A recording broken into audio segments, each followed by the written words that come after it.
আসসালামু আলাইকুম, কি অবস্থা সবার? আশা করি সবাই অনেক ভালো আছেন। আমার সাথে আজকে আমার একটা ফ্রেন্ড আছে। ও মালয়েশিয়াতে আসছে ১ বছর, মোরাললেস ১ বছর আর কি, কম বেশি ১ বছর হবে। তো এখানে আসার পরে ভিসা লাগাইতে হবে। এখন ভিসা লাগাইতে গেলে ট্যুরিস্টে ঢোকার পরে কিন্তু আপনার মালয়েশিয়াতে সুযোগ দিলে সেটা কিন্তু লাগানো যায় না, অনেক রকমের ইস্যু তৈরি হয়। তো সেই ক্ষেত্রে কী করা লাগে, নতুন করে ভিসা পাসপোর্ট রিনিউ করা লাগে, নতুন পাসপোর্ট বানাইতে হয়। তো সেই হিসাবে সেও নতুন পাসপোর্ট বানাইতে দিছে।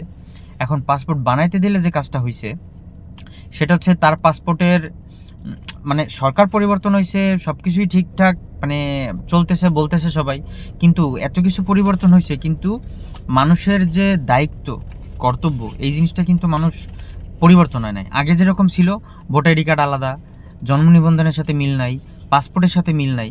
আসলে প্রবাসীদের নিয়ে যে মানে মুখ ভরা যে গল্প, এই গল্পগুলো সবাই বলে কিন্তু আসল জায়গায় ঠন। ভাইয়ের মুখেই শোনেন কি হয়েছে। ভাই, আপনি কতদিন হয় আপনি মালয়েশিয়াতে আসছেন? 1 বছর 6 মাস। 1 বছর 6 মাস। আপনি পাসপোর্ট করতেছেন কতদিন হয়? 4 মাস। 4 মাস। মেইন সমস্যাটা কি হয়েছে পাসপোর্ট করতে দিয়ে? সব এনআইডিতে ভুল, অনলাইনে ওরা ভুল করছে এগুলো। পাসপোর্টটা একটু দেখানো যাবে?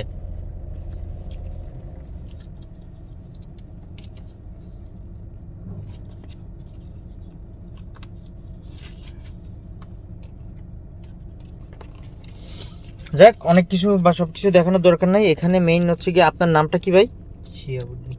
শিহাবুদ্দিন আগেরটাই ছিল, আর এখানে আসছে শাহাব। শাহাবুদ্দিন। তো এই যে শিহাবুদ্দিনের জায়গায় শাহাবুদ্দিন যে লাগাইছে, এটা নিয়ে তো মনে করেন যে অনেক রকমের সমস্যা হইতে পারে। তো এই রিস্কটা কে নেবে? হ্যাঁ, প্রবাসীরা আমাদের অমুক, প্রবাসীরা আমাদের তমুক, প্রবাসীদের টাকায় আমরা এইটা সেইটা হ্যান ত্যান। আর প্রবাসীদের কাজগুলো সিনসিয়ারলি যে করে না, এই দায়িত্বগুলো কাদের হাতে থাকে? ঠিক আছে, প্রবাসীরা হচ্ছে গিয়ে মানে যারা এইসব গল্প করে তাকে মানে ভাই কি করা উচিত এটা আমি চিন্তা করি।